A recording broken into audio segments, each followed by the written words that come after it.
Yo, welcome to episode 2 of the Noon Ball podcast. On this episode, we're going to be sitting down and calling in Luke Cooper, Pure Sweat basketball skills coach out of the Kansas City metro area. Man, he's been killing it. He's been doing training for a while now since he was a sophomore in high school, and we'll cover that within this episode. But now he is on his journey to holding his very own first pre-draft for NBA guys. He's been killing it, man. He's been doing a lot of work behind the scenes, and he's one of my boys. So I was glad to have him on the show and kind of chop it up and talk about some of the things that happen behind the curtains. So anyway, episode 2. If you guys have any feedback, leave it in the comments, and if you don't mind, go ahead and subscribe to the podcast so you can see when future episodes come out. All right, appreciate you guys.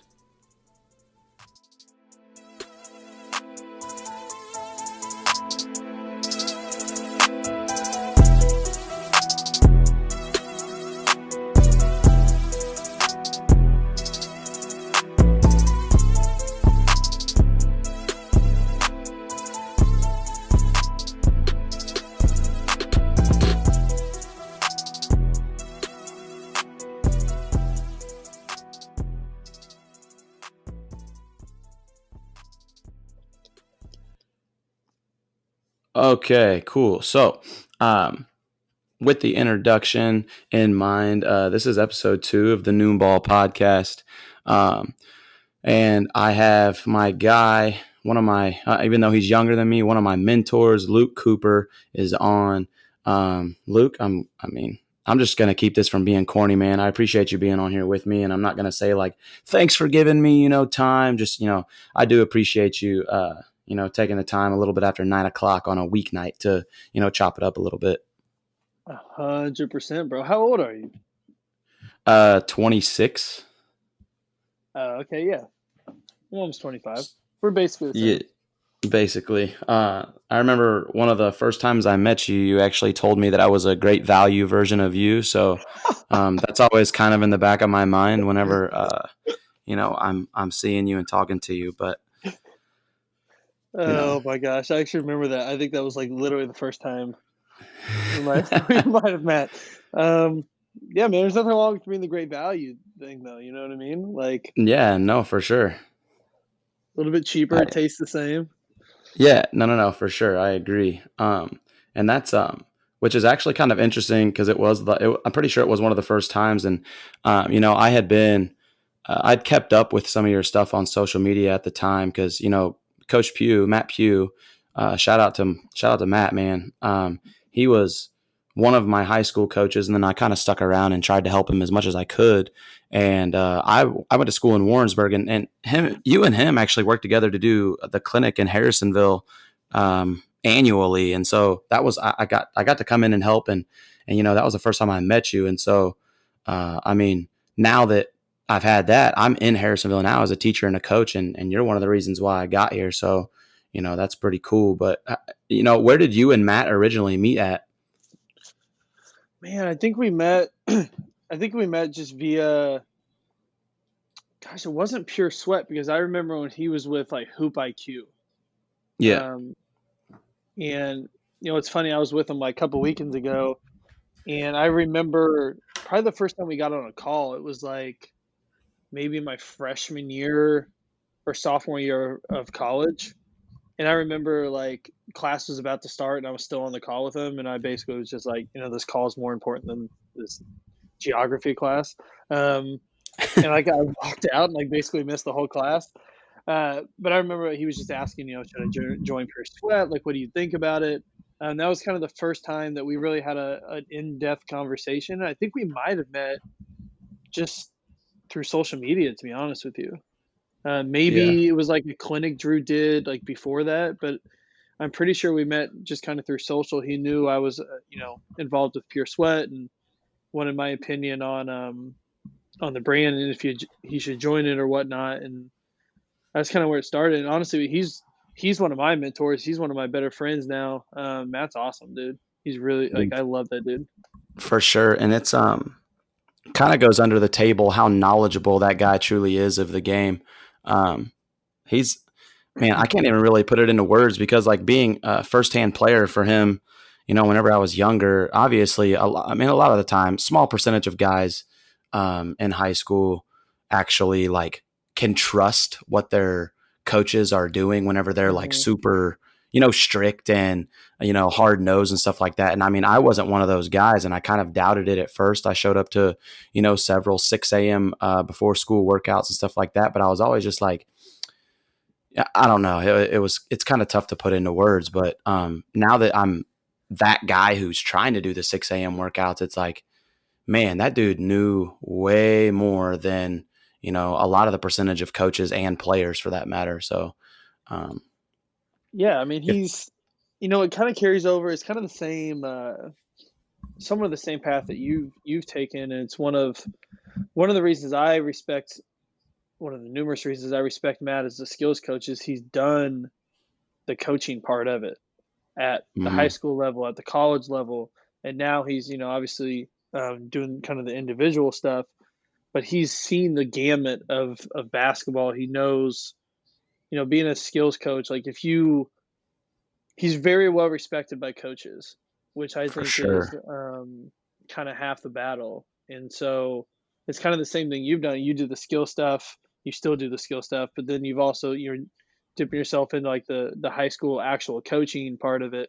Um, it's something that I've never done to that like level of you guys. Like I've coached like a middle school travel team a couple weekends, but I've never had to sit there and solve problems through an actual team, that you see every Monday, Tuesday, Wednesday, Thursday, Friday.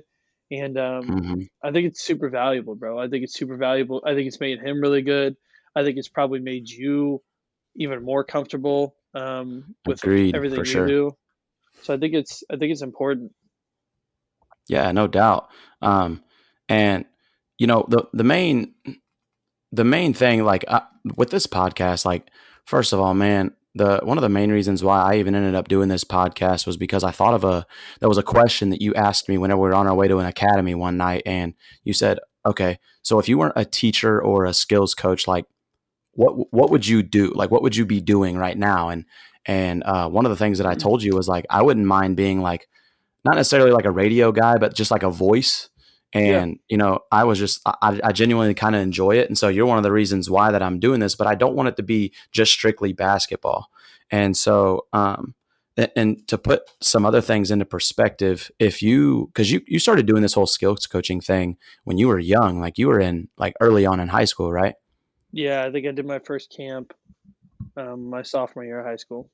Okay, so I mean, basically every podcast and every person who's asked your background, you basically give that story. So I'm not going to ask you to give that whole story, but one thing that I am curious about is if you had, because obviously you know a lot more now than you did then pursuing that whole Hmm. path. If a freshman or a sophomore, 15, 16-year-old kid came up to you and said, man, I want to be a skills coach or whatever it is. If you had to give them like one really big piece of advice, what would you tell them? I was just telling him to start. It's kind of a cop out answer, but it's similar to kind of like what you're doing now with your second episode. Like eventually you just kind of have to start and figure it out. Mm-hmm. Um, and for me, like my biggest kind of two biggest turning points for me early on um, was doing that camp. I had like 12 kids there, like all youth kids in Harrisonville. Um, and just getting started, just being comfortable teaching kids. I think I was charging $15 an hour, and I would Mm-hmm. work out kids after school, at the community center. But at the time, dude, $15.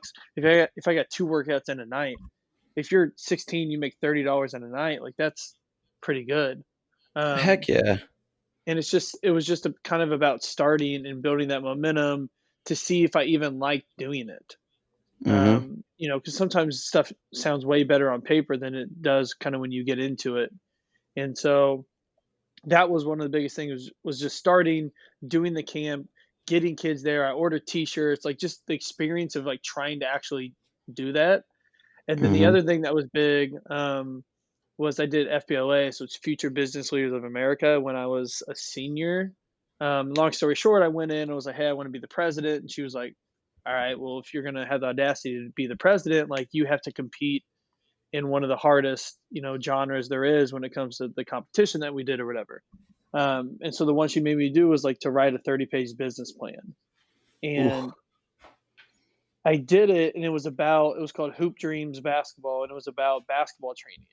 Um, and what that did is like I got last in the competition and all that stuff, but it made me kind of take it seriously and look at the business side of training and like start to think about that a little bit more. You know what I mean?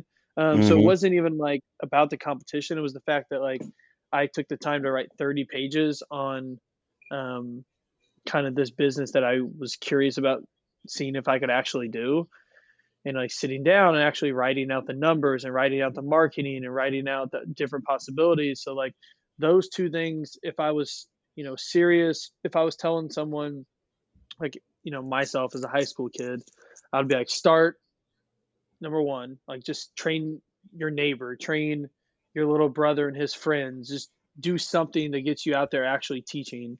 And then number two, look at the numbers, like try to figure out how to market it, do all that stuff so you can see if it's an actual business that you could create. And then number three, probably the most important one, is try to find somewhat of a mentor that can kind of help guide you through, the process, which is probably the biggest one, For is sure. finding someone who's already done it, um, and then being able to just kind of like you know, attach your wagon to them and just ride that out. Right. Okay. So number one, excuse me, obviously, like if there's any young people or any like anybody basically, yeah, I don't care if you're young or not, even if it's like you're just trying to go out on a limb and do something, like I agree, just go out and do it. um, Number two, when it comes to marketing and stuff like that, there's no reason why anyone couldn't do that with how technology and social media works right now. Although I do think that word of mouth is the best advertisement. It's probably the most trustworthy advertisement as well. And so, like that's one thing in itself. But the whole mentor thing, I think that's key. It's hard to go out and do something without having someone at least guide you a little bit in the right direction. So no, I love that. That's good stuff right there. Um, let's go with Real quick, I want to add something to that. yeah. Something I've been thinking about a lot, like just in my own life with the mentor thing, is I think sometimes too many people think as like mentors as people that like, hey, can you do this for me? Or Mm-hmm. hey, you know what I mean? Like someone that can like quote unquote put them on. Yeah, Um, and not to cut you off, although I did, was it's just people people that are willing to do the most of the work themselves. Like if you, so I don't know, take any example of anything. Like you're, hey, I want so and so to be my mentor. Like for me, it was Drew Hanlon. Obviously, it still is. Um, and it's like he's helped me navigate all different parts of my career. And but I think one of the things he's always respected about me is I've never, like if I ask for something, it's because I'm at a point where like I just need his help to get over the hump. But mm-hmm. I've already done all the work myself. He sees me trying to grow myself and all that stuff, and sometimes super conscious of. And even I'm not a big deal at all, but like some people will reach out to me, and it's like the people that reach out and like want stuff without doing anything. It's like that's not, you're not asking for a mentor, you're asking for a handout, Mm-hmm. which is way different. Yeah, um, whoa, 100%. and so I think that's the biggest thing, is like people get confused between having a mentor and then having someone that you just want to give you something. And so just to Mm-hmm. piggyback on that, like, all right, if you find a mentor, like number one, you have to probably provide them value in order for them to want to, kind of help you if they're at a certain point. And then number two, you got to be willing to do everything possible for yourself. And then if they can kind of help push you over that little hump at the end, that's what it's all about. But you can't expect them to just carry you to your destination. For sure. So sorry, For keep sure. going. Okay, so let's get off of a serious note. So a while back, I remember seeing on your Instagram story you posted a couple of clips of some of your old high school film, and Yeah. kind of had a green light. And my main question that I wanted to ask you in regards to whenever you played was, when you were playing, who was it that you tried to, like, not necessarily mimic your game after, but who were you a big fan of that you tried to play similar to? Um, Growing up, Steve Nash was my favorite player. Um, I just felt like he was like this always the smartest player on the floor. Mm-hmm. Um, and just his ability to like read ball screens and just get his teammates better. Um, and he was still he's probably like 6'3", but he was white, and it's like you don't have a ton of option as a white guy to like attach yourself to the guys in the league. Um, so like he was like my favorite player. Tanner Sutton was a senior when I was a freshman. In my opinion, he's probably the best basketball player to ever come through Harrisonville. Okay. And to kind of get, learn underneath him and kind of how um, he approached the game was big. But I never really tried to necessarily emulate my game after people necessarily. It was more so like I was fans of those people.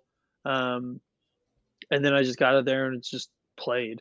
Like I was always small, so I figured like, I have to be able to shoot.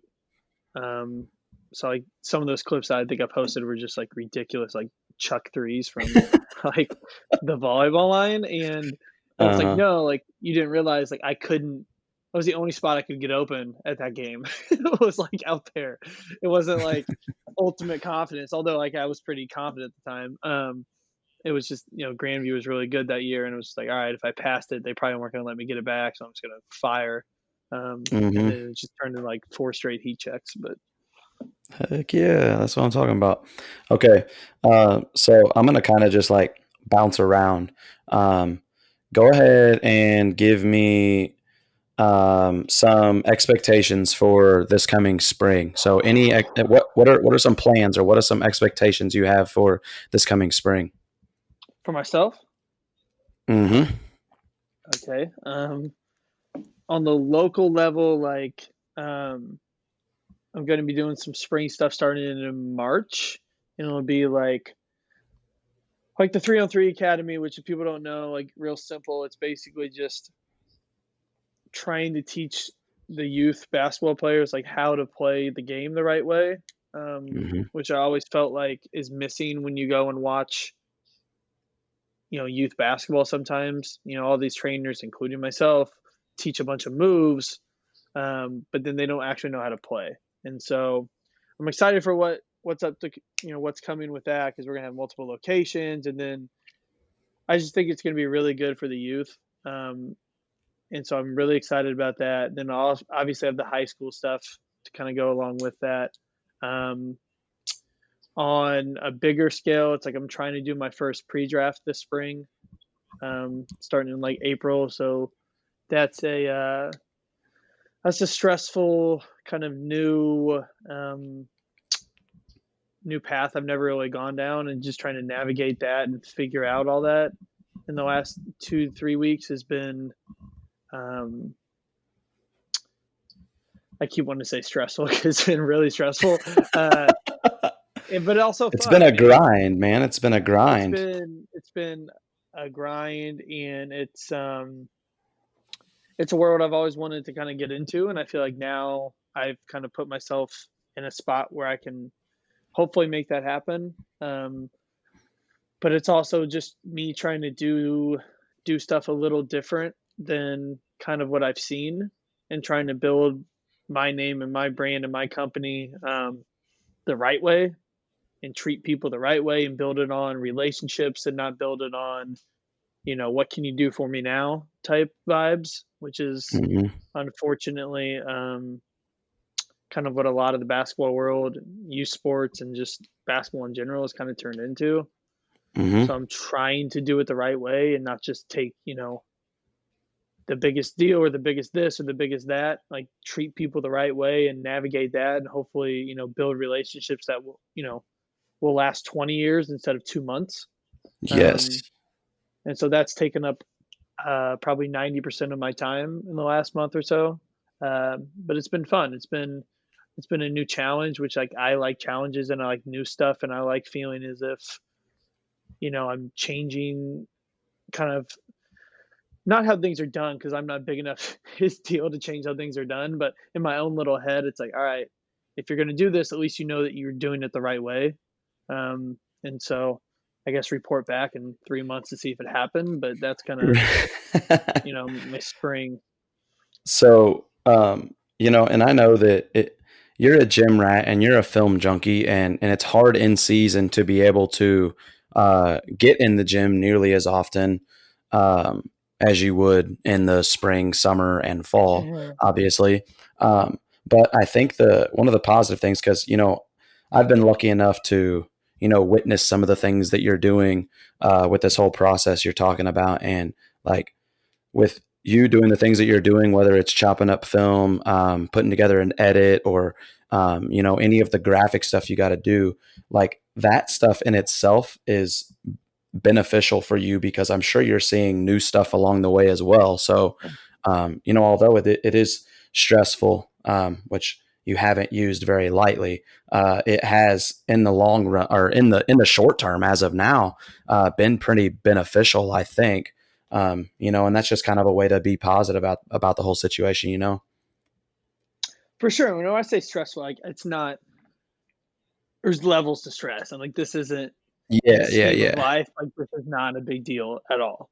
Um, I just mean more so it's a world I'm navigating where I don't know the answers, and I don't Hmm. know the right things always to kind of say or the right route to go. So when I say stressful, it's basketball at the end of the day. It's not, you know, knock on wood, I'm healthy. My family's healthy. It's nothing like that. Yeah.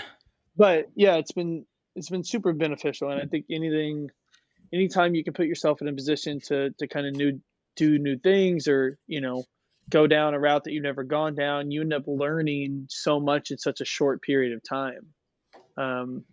It's like to run a high school skill academy now for 8 weeks. Like, would I learn stuff? Absolutely. But I've been doing that for 7 years. So like maybe I pick something up here, pick something up there. You know what I mean? For the most part, it's like clockwork. I kind of know what to do next, how to set it up, how to market it, etc. Um, Hmm.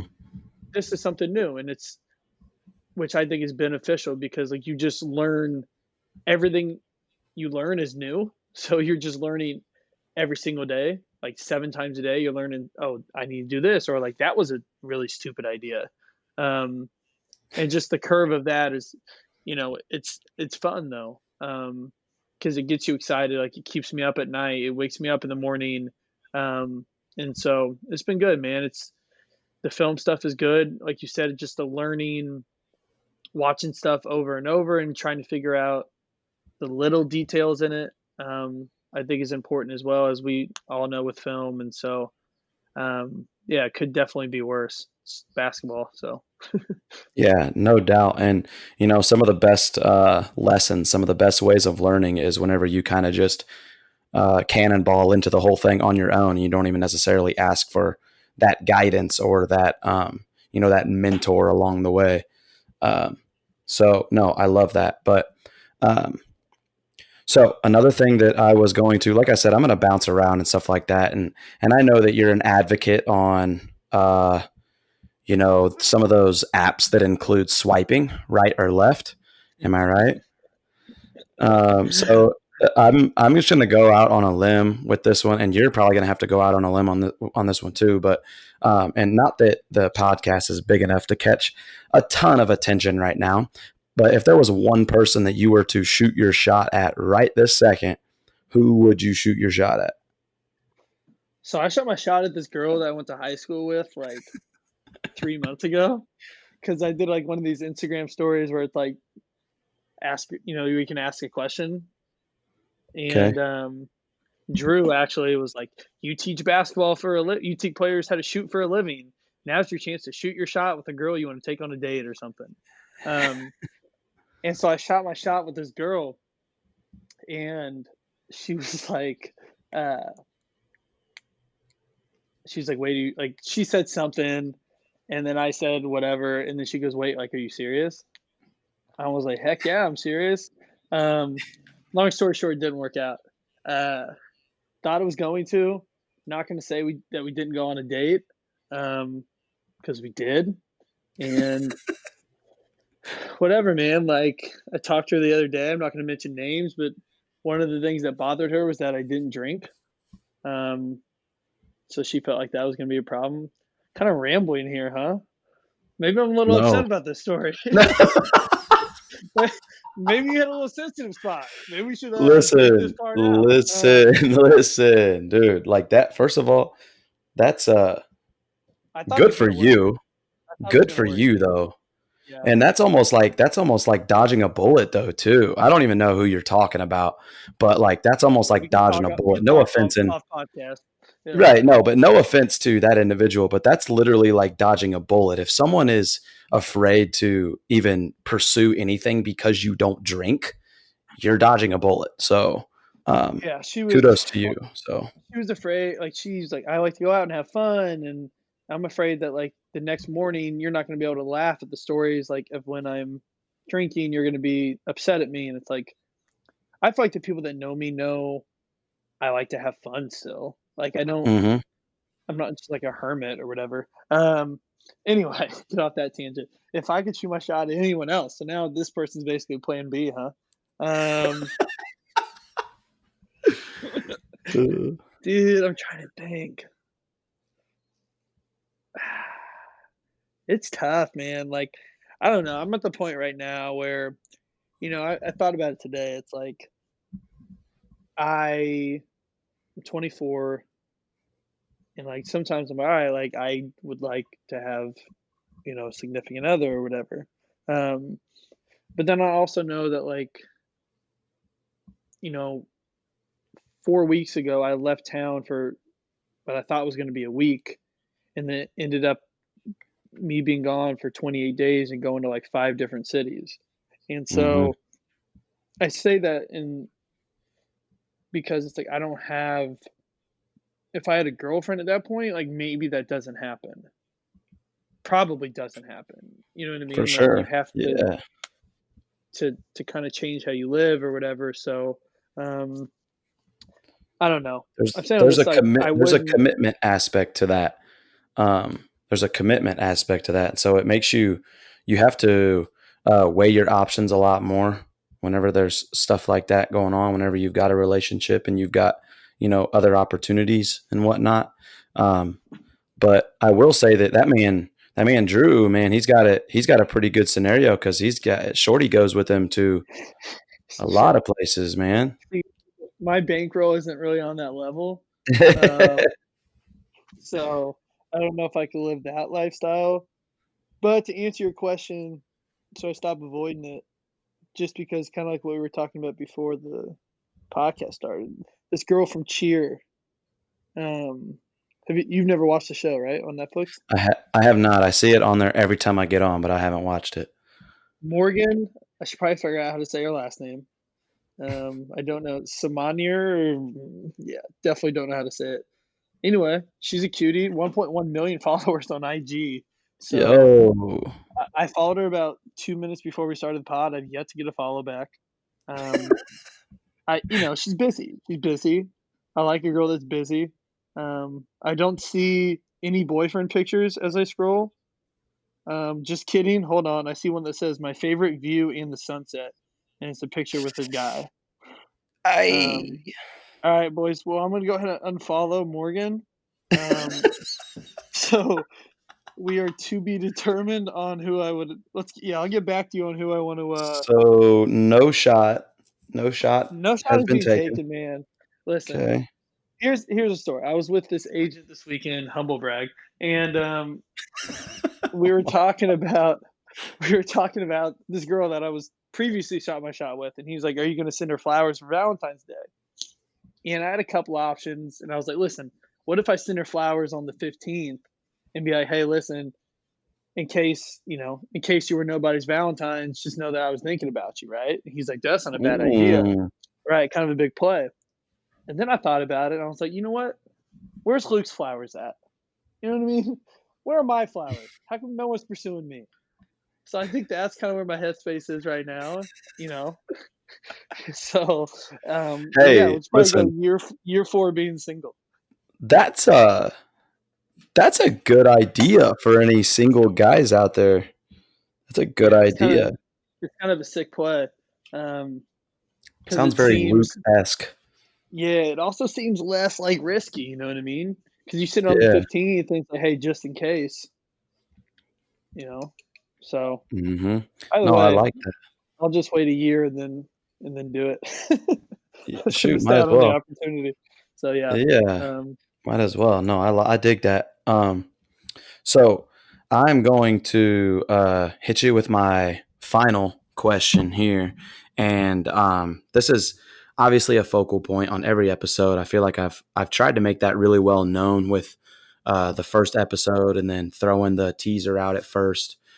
Is the whole gratitude aspect of things, mhm. and I know it's going to be tough, and I don't expect you to pick one person by any means.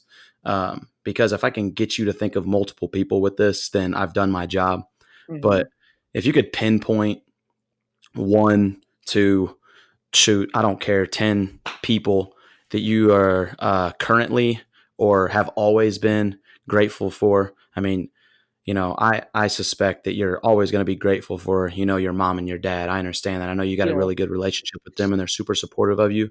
But like, just give me a few people that off the top of your head you can think of that have like, you know, you're just really grateful for, or yeah, but I situations think even. It doesn't even have to be people, like just like a situation.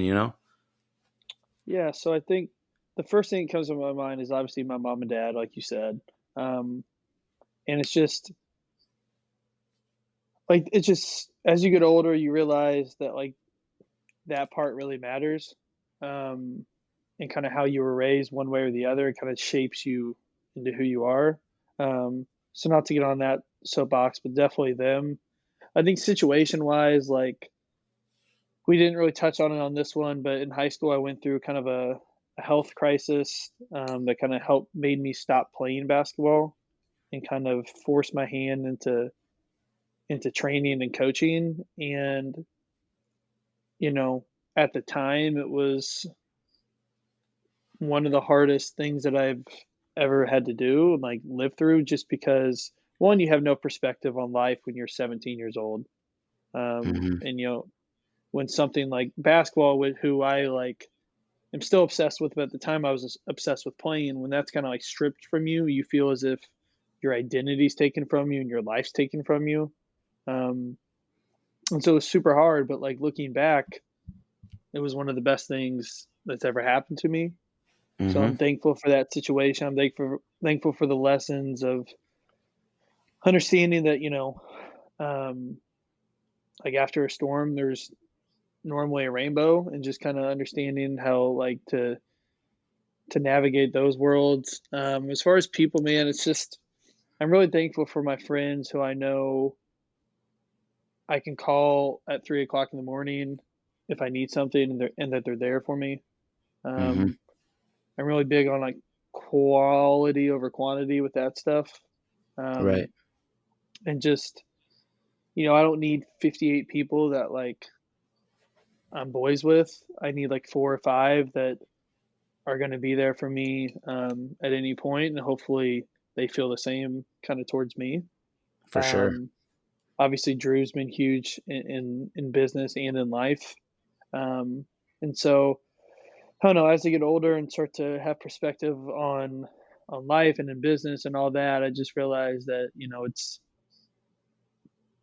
it's not only about what you do; it's like who you do it with, Hmm. um, which I'm trying to carry along with me with, the business stuff in Kansas City, and also the business stuff, with basketball, kind of like in different levels of it. And so I don't know. That's important to me. It's like who you're around. Do you enjoy being around them? Do you guys all make each other better and kind of all that stuff? And so I don't know if I'm truly answering your question. I feel like I'm going in a No, man, roundabout that's what I way. was. I was actually about to just step in and say, like, that's a great way to kind of put things. But being the second episode, um, the fact that you were willing to talk about the health that you were dealing with whenever you were in high school, and the fact that it was kind of a blessing in disguise, and it was a humbling situation to kind of help you get to where you're at now is a really big deal. And going out on a limb just to talk about that is it's cool, and I appreciate you taking the time to actually say something about it, because there's a lot of other people. I think that mental health is a very under talked about uh, subject within almost anything now, and I think it's growing in sports, especially basketball, thanks to Kevin Love bringing some light to the situation. And so I think that's something that has to do with it personally. And so I'm glad that you were, willing to say something. For sure, man. I'm just feel like there's value in just being comfortable kind of with yourself and just, owning up to whatever it is that may have happened, or whatever, like, however you feel in general. I was listening to Big Sean talk today, the rapper. He Mm-hmm. was on this podcast and he was talking about mental health, and he's like, I stopped thinking about it as mental health and just started thinking about it as like my health, which I also think is probably the next kind of step in it. You know what I mean? Is like it's still kind of like when you hear mental health, it's like it just I don't know. Even for me, like I'm like it just brings off a different kind of stereotype, if you will. Um, and he was just saying like, listen, like if I broke my arm and had a cast on, you would know that like I was hurt.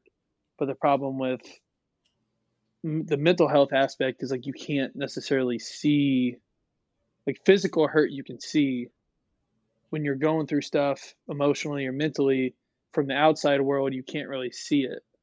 Mm-hmm. And so I think it's the more people talk about that, the more successful people talk about it. Not myself, but you're talking about like Kevin Love and like people in the NBA have started to discuss it and stuff. The more it kind of brings light to it, because then I think it just makes it human. Like, oh, listen, like Kevin Love's dealing with stuff, and he's a multi millionaire. So it's Right. not about the money. It's not about the cars and the etc. or the job. Um, Sometimes you just go through crap, and I feel like the more you can talk about it and get it off your chest instead of just kind of always hiding it, internally, probably the better for you. Um, No doubt. I remember like the first time, like I used to be scared to tell people kind of about like the story or whatever because it's like, gosh, this feels weird. Now I like care less. It's like whatever. Um, so I think there's value in just kind of owning up to the stuff that you struggle with or the stuff that like still impacts you that is maybe a little embarrassing to you or whatever the case may be. For sure. No, Big Sean dropping some gold, man. That's big facts on that. But no, uh, that's good stuff. The just being able to, kind of touch on a couple of things in regards to the whole, mental aspect of that, and I kind of plan on bringing somebody on that has a little bit of background in that field in future episodes. So anyway, I appreciate you taking this, near 40 minutes out of your night. I'm sure you're just watching a little bit of Netflix in between film sessions or something because you were pretty heavy on that cheer grind. So, Hey, um, I'm anyway, on I, episode 2. Um, about halfway in right now, and you know it's going well. I texted my aunt, and she literally just responded to me and was like, "You should marry Morgan, the girl I was just talking about." nope, no more. It's like, sorry, aunt, she's in love. That's Currently not with loving me. her views. So, Currently loving her views, and my DM has not been read yet. No, but you're Uh, welcome, bro. Like I've enjoyed anytime I can talk to you. Um, I don't think not to get all emotional. Um, but you start off as like, hey, he's younger than me, but he's like a mentor. It's like I look up to you and kind of how you handle your business. That there's 4 or 5 different occasions where you've had to text me numerous times and be like, yo, hello. And I always feel like you're really, really good at that. And it's like, I don't know. I think you have a lot on your plate and you get a lot of stuff done. And I think I haven't really even said this, but like I think about that a lot, just kind of in my life when it's like, all right, I don't want to get up and go work out, but then I know that you hit the gym before you go to school, and then you have school, then you have practice, and you have workouts. You know what I mean? mhm. And so just know that even though like for some reason you consider me a mentor, that I'm constantly like seeing what you do and how you live, and trying to like make myself a better man and a better person, kind of in that mold of you. So Appreciate man, that, man. never said that. There you go. Don't text me. Don't Appreciate text that, me man. about this when we hang up. All right. All right, man. Well, thanks again. And for those of you listening, you know how it goes. This is my guy, Luke. Give him some love on Instagram. Let's hear your handle real quick, Luke, on Instagram and Twitter. My handle is I am Luke Cooper on Instagram. Twitter, I think it's Luke Cooper HD, which standed for Hoop Dreams back in Okay. the day. So All yeah, right, there's cool. that. So you heard it here first. Appreciate you guys tuning in and stay tuned for future episodes. All right. Peace.